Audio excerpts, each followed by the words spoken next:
지난주 말씀을 여러분도 또 기억하십니까? 지난주에는 이제 엘리야, 온유함, 또 모세의 온유함, 그리고 또 우리가 어려움이 있을 때 하나님께 기도하고, 또 어찌됐든 간에 하나님의 영광을 돌리는 삶을 살자, 이제 그렇게 함께 말씀을 나누었습니다. 그래서 저희 가정에서는 이제 온유가 한 주 동안 키워드가 되었습니다.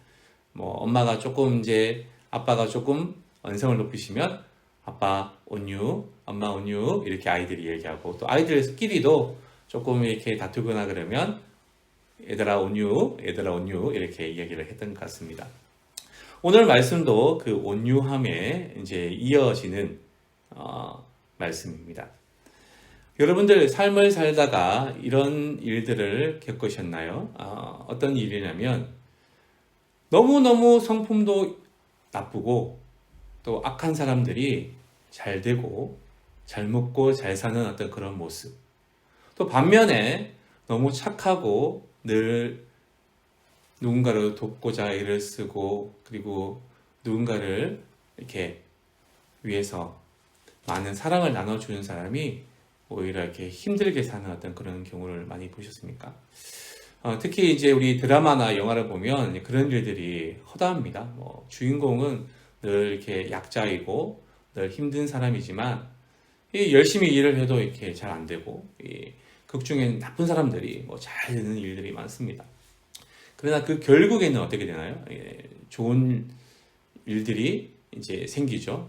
약자들이 오히려 더 잘 되고, 강자들이 또 이게 나쁜 사람들이 이제 벌을 받는 어떤 그런 일들을 많이 보게 되는데, 실제적으로 우리가 살고 있는 그 사회 속에서는 좀 그러한 일들은 조금 많이 드문 것 같습니다. 영화와 같이, 드라마와 같이 반전이 있는 어떤 그런 일들은 많이 드물기 때문에, 우리가 누군가가 특히 악한 사람이 잘 되거나 나쁜 사람이 잘 되면 되게 많이 불평하기도 하고 원망하기도 하고, 하나님은 도대체 어디에 계시길래 저런 사람들이 잘 되도록 내버려 두시나 라는 생각을 하게 됩니다.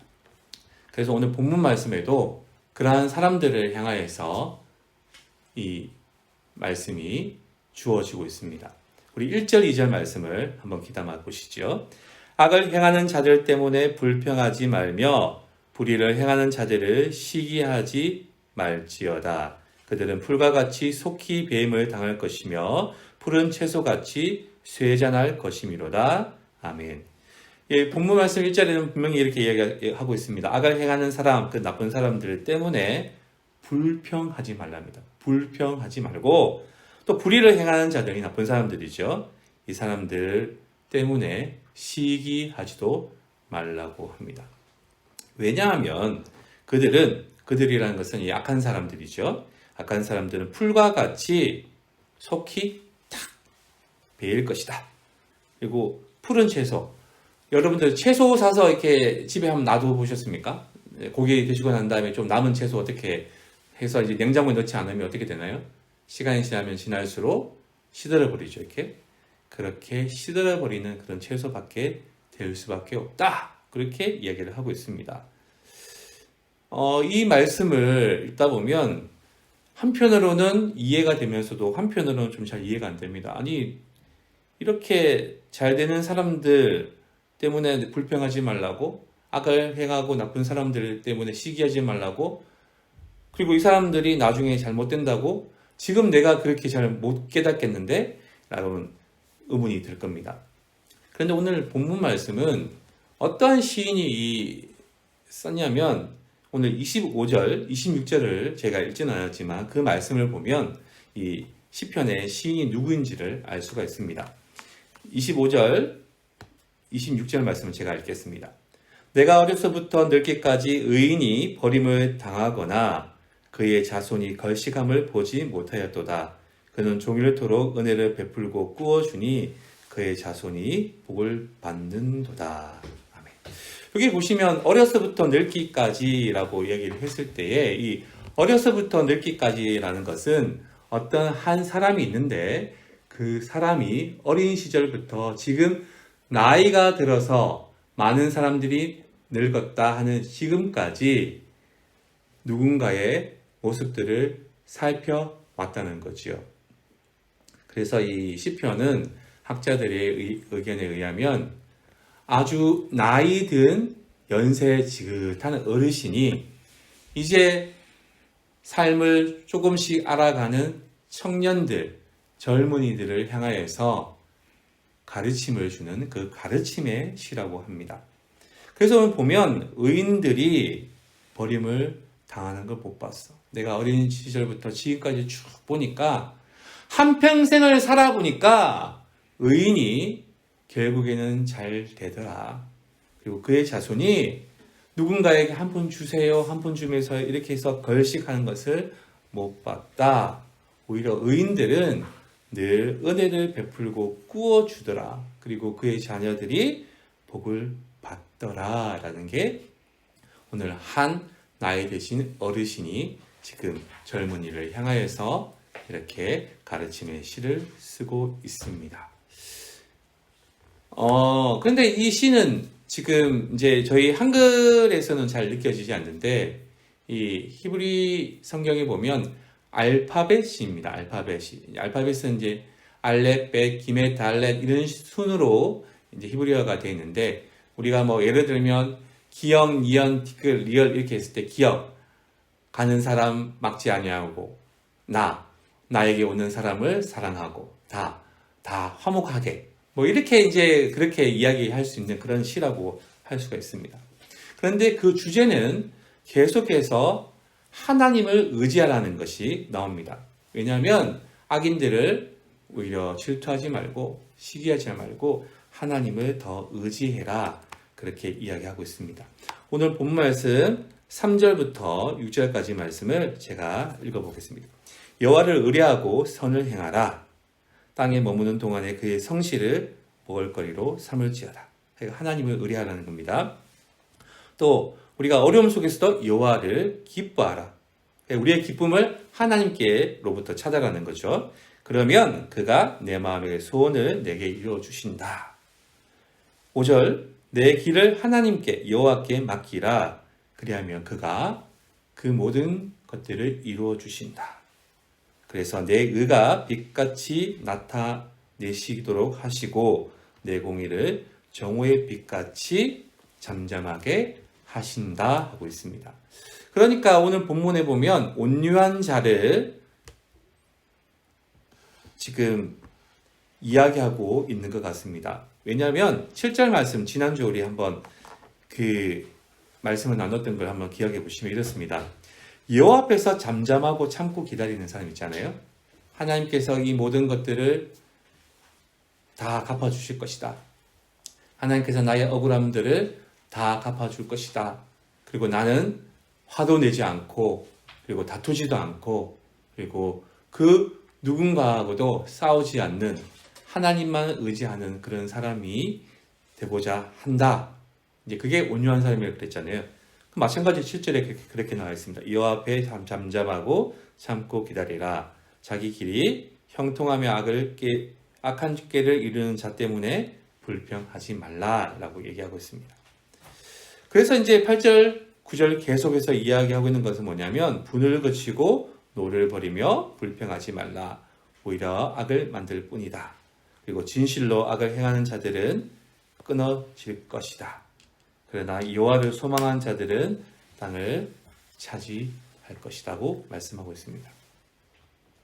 계속해서 이 본문 말씀은 온유한 자를 설명하고 있습니다. 온유한 자라는 것은 하나님 앞에서 잠잠하고 참고 기다리는 사람이다.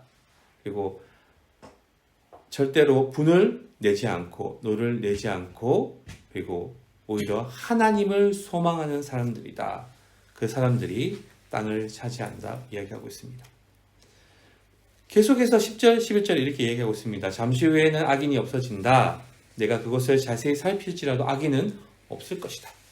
그러나 온유한 자들은 땅을 차지하며 풍성한 화평으로 즐거워한다라고 이야기하고 있습니다.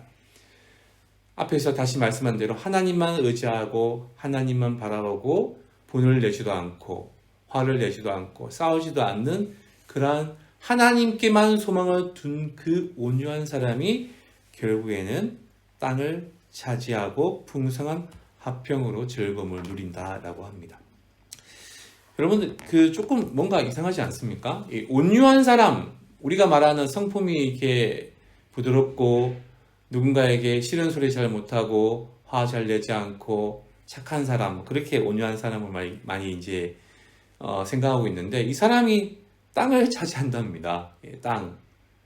이 온유한 사람이 땅을 차지한다는 게 뭔가 조금 어떻게 이해가 되십니까? 정말로 온유한 사람이 땅을 차지할까요? 예, 성경에는 그러한 사람들의 이야기가 나옵니다. 창세기 26장에 보면 바로 아브라함의 아들 이삭이 그러한 사람, 다시 말하면 온유한 사람이었고 그가 땅을 차지했다는 이야기가 나옵니다. 오늘 저희가 읽지 않았던 창세기 26장에 보면 어떠한 내용들이 나오는지 이렇게 살펴보시면 이런 내용들이 나옵니다. 아브라함이 이제 25장에 보면 이제 연세가 많아서 이제 하나님의 부름을 받고 죽습니다. 그리고 난 다음에 이삭이 이제 모든 식솔들을 이끄는 그런 가장이 되죠. 근데 이제 이삭이 농사를 짓고 그리고 그 결과를 얻었더니만 이 100배나 다른 사람들에 비해서 100배나 더 얻게 되는 그런 큰 부자가 됩니다. 여러분들 이 아브람도 그렇고 이삭도 그렇고 또 그 아들이 나중에 이제 야곱도 그렇고 이 가문들은 농사 짓는 가문이 아닙니다.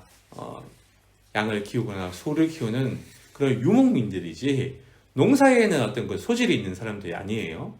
오늘 말하면 이제 어부들은 고기를 잘 잡는 사람들이고 농부들은 농사를 잘 짓는 사람들이잖아요. 그러니까 어부들에게 농사를 맡기면 농작물이 잘 안 된단 말이에요. 또 반대로 농부들에게 물고기를 잡으라 그러면 물고기를 잘 못 잡는단 말이에요. 자기들이 잘 하는 게 있는데 이 이삭은 농부가 주가 되는 어떤 그런 직업이 아닌데도 불구하고 농사를 지었다면 100배나 더 많이 소출을 얻습니다. 그리고 13절에 보면 창대하고 왕성하여서 마침내 큰 부자가 되었다고 합니다. 그래서 14절에는 거기에 대해서 어떻게 이 얘기를 하고 있냐면 양과 소가 떼를 이뤘답니다. 양이 한 마리 두 마리 이게 아니고 양떼가 쫙 펼쳐지고 소떼가 쫙 펼쳐지는 그러한 부자가 되고 또 종도 심이 많습니다. 종이 너무너무 많아요. 예. 종을 다 세알리다가는 시간이 가서 이렇게 다 세알리지 못할 정도, 그렇게 종이 많은 사람입니다. 그러니까 그 당시에 블레셋 사람, 블레셋 사람이 너무너무 싫어합니다. 어떻게 이 인간은 자기가 잘 하지도 못하는 농사를 지었는데도 우리보다 100배나 더 결실이 많고, 또 자기의 본업인 목축을 했더니만 양떼를 이루고 소떼를 이루고 또 종들이 너무 많고 안 되겠다. 그래서 이제 얘네들을 우리가 이렇게 골탕을 먹이자, 아니면 얘네들을 우리 동네에서 쫓아내자. 그러면서 했던 게 뭐냐면 자기 아버지, 이삭의 아버지가 파놓았던 우물에다가 흙을 갖다 담아서 그것을 다 메워버립니다. 이 광야에서 우물 하나 파는 게 얼마나 힘든지 아십니까? 팠다 해서 그게 물이 나오는 것도 아니고요. 또 그 판다는 해도 그 밑까지 파서 물이 나올 때까지 얼마나 큰 노력을 해야 될지 모릅니다. 여기에 물이 나온지도 모르고 또 거기에 팠는데 물이 안 나오면 또 그만큼 힘이 들고, 그 사이에는 양들과 소는 어떻게 됩니까? 이제 이제 목말라서 죽는 거죠, 이렇게. 그런 사항들이 있음에도 불구하고 이 이삭이 눈 하나 깜짝하지 않습니다. 그래? 딴 데 또 파면 되지 뭐. 그리고 또 딴 지역에 가서 또 삽질을 해가지고 우물을 팝니다. 이 우물을 파면 어떻게 할까요? 블레셋 사람들이. 야, 쟤네들 그래도 하나님이 계시는가 보다. 하나님이 함께 하시니까 쟤네들 복 받나 보다. 이렇게 생각하면 되는데, 이 우물을 파니까 또 와가지고 우물에다가 흙을 담고 또 다시 다 덮어버리고 승질 나잖아요. 그리고 자기들 것이라고 가라. 이삭이 어떻게 했을까요? 종들은 막 화가 나죠 지금. 근데 싸우지 마라. 또 파면 되잖아. 그래서 또 딴 데 가서 또 삽질을 합니다. 네, 그리고 난 다음에 보니까 또 우물이 또 펑 터지는 거예요. 이렇게. 그러니까 또 이 블레셋 사람들 또 어떻게 하냐면 또 와서 또 싸웁니다. 예. 그리고 한 다음에 또 이게 내 거라고, 이게 우리가 옛날 팔려고 그랬는데 네가 봤다고 막 그러면서 또 쫓아냅니다. 이쯤 되면 싸워야 되잖아요, 이렇게. 예. 그런데도 이삭이 싸우질 않습니다. 예. 싸우질 않고 그냥 또 그래, 뭐 자기들이 저렇게 얘기하는데 뭐 그렇게 하도록 해라. 그래서 또 싸우지 않고 떠납니다. 어찌 보면 하나님이 알아서 다 해결하시겠지, 어떤 그런 마음이 있었던 것 같습니다. 그래서 성경에는 보면 그 첫 번째 이게 팠던 이 아버지가 팠던 것을 덮고 난 다음에 다시 이제 이삭이 파잖아요. 이렇게 그 팠던 우물을 어떻게 이야기하고 있냐면 그 우물의 이름을 에색이라고 짓습니다. 에색이라는 것은 다퉜다. 예. 자꾸만 우리가 가만히 있는데 막 싸우게 하고 이렇게 했던 그 블레셋 사람들이 이것을 뺏으려고 다퉜다. 그렇게 얘기를 합니다. 두 번째, 신나라는 이름을 짓는데 이 신나라는 이름은 우리를 대적하고 우리를 못살게 군다. 이게 신나입니다. 자, 이쯤 됐으면 이삭도 이제는 막 화가 나가지고 싸울 법한데 이삭은 그때도 참고 또 다른 지역에 갑니다. 거기서 또다시 우물을 파지요. 이제 이쯤 되니까 이제 블레셋 사람들이 되게 겁이 납니다. 아니, 쟤는 도대체 어떤 사람이길래 파는 족족 우물이 나오고 파는 족족 물이 나오고 우리가 뺏으면 또 물을, 우리가 뺏으면 또 우물을 이렇게 자꾸만 만들어내니까 덜컥 겁이 납니다. 분명히 쟤네들이 믿는 그 하나님이 쟤네들에게 복을 주시는 게 틀림해. 우리가 더 쟤네들을 괴롭히다가는 우리가 큰일 날 것 같아. 우리가 큰 벌을 받거나 저주를 받을지 몰라. 이제는 더 이상 제 사람들을 괴롭히지 말자. 이러면서 더 이상 이삭의 것을 뺏지 않습니다. 그래서 이삭이 그 우물을 르호봇이라고 짓습니다. 르호봇이라는 것은 장소가 넓어졌다라는 뜻입니다. 우리 22절 말씀, 창세기 26장 22절 말씀을 제가 읽겠습니다. 이삭이 거기서 옮겨 다른 우물을 팠더니 그들이 다투지 아니하였으므로 그 이름을 르호봇이라 하여 이르되 이제는 여호와께서 우리를 위하여 넓게 하셨으니 이 땅에서 우리가 번성하리로다 하였더라. 아멘. 그러니까 이삭이 다투지 않고 하나님만 의지하면서 계속해서 우물을 파고 했더니만 하나님께서 오히려 싸우지 않았던 이삭에게, 하나님만 의지하고 바라봤던 그 온유한 이삭에게 땅을 더 넓게 차지하도록 하셨다. 그리고 온유한 자가 땅을 차지하게 하신 말씀이 바로 창세기 26장 이삭의 말씀에서 나옵니다. 그러니까 오늘 본문 말씀을 보면 우리가 11절 말씀, 그러나 온유한 자들은 땅을 차지하며 풍성한 화평으로 즐거워한다. 이 말씀이 그대로 역사 속에 이루어졌던 말씀이 바로 이삭의 말씀이었습니다. 예수님께서도 그런 말씀하시죠. 마태복음 5장 5절에 이런 말씀하시잖아요. 온유한 자가 복이 있나니 그들이 땅을 차지할 것입니다. 다시 설명하면 하나님을 의지하고 이웃들과 사지 않고 악인들과 다투지 않고 하나님께만 소망을 두는 그 사람에게는 복이 있습니다. 이 사람은 땅을 차지합니다. 그렇게 예수님께서도 말씀하십니다. 그러면 이제 이 악인은 어떻게 될까요? 의인을 괴롭히고 온유한 사람을 괴롭혔던 이 악인은 어떻게 될까요? 오늘 12절, 13절 말씀 한번 보시죠. 악인이 의인치기를 꾀하고 그를 향하여 그의 일을 간도다. 악인이 막 의인을 이제 더 막 못 괴롭혀서 막 일을 갑니다. 블레셋 사람이 이삭을 그렇게 막 괴롭혔던 것처럼 그렇게 일을 막 갑니다. 13절이 우리에게 희망의 메시지입니다. 그러나 이를 갈지만 그러나 주께서 그를 비웃으신다. 그러니까 막 악인이 이 의인을 막 괴롭히려고 막 빨리 갈 때에 하나님께서 이렇게 비웃으신다는 거예요. 그리고 그의 날이 다가옴을 보신다. 그의 날이라는 것은 여호와의 날. 그리고 구약 성경에는 그 여호와의 날이라는 것은 하나님 날은 곧 심판의 날을 말합니다. 그러니까 심판의 날은 의인들은 하나님께서 기약하셔서 돌봐주시고 악인들은 완전히 벌하시고 심판하시는 날을 말합니다. 우리 시험을 한번 예를 들어 볼까요? 시험이 이제 일주일 앞에 있으면 어떤 식으로 열심히 공부하지 않습니까? 열심히 공부해가지고 시험 되는 날이 어떤 날일까요? 자기가 그동안 노력하고 그리고 고생했던 그것들에 대한 대가를 받는 날이죠. 시험 날 되면 이것도 내가 아는 답이네. 이것도 내가 아는 답을 딱 어떤 아인스, A 플러스 이런 점수를 받는 거죠. 이렇게. 그럼 시험 날은 자기에게는 가장 영광의 날이 되는 거 아니겠습니까? 그런데 공부 안 하는 학생들은 시험 날 때면 야 저주의 날이다. 야 큰일 났다. 오늘도 예쁘네. 야 오늘도 푼푼해. 막 이렇게 되는 날이 바로 시험의 날이지 않습니까? 마찬가지입니다. 의인의 날은 하나님께서 이 사람들을 기억하시고 이 사람들을 높여주시는 날이고 악인들은 이 심판의 날이 이들을 벌하시고 이들을 심판하신 날이 바로 하나님의 날입니다.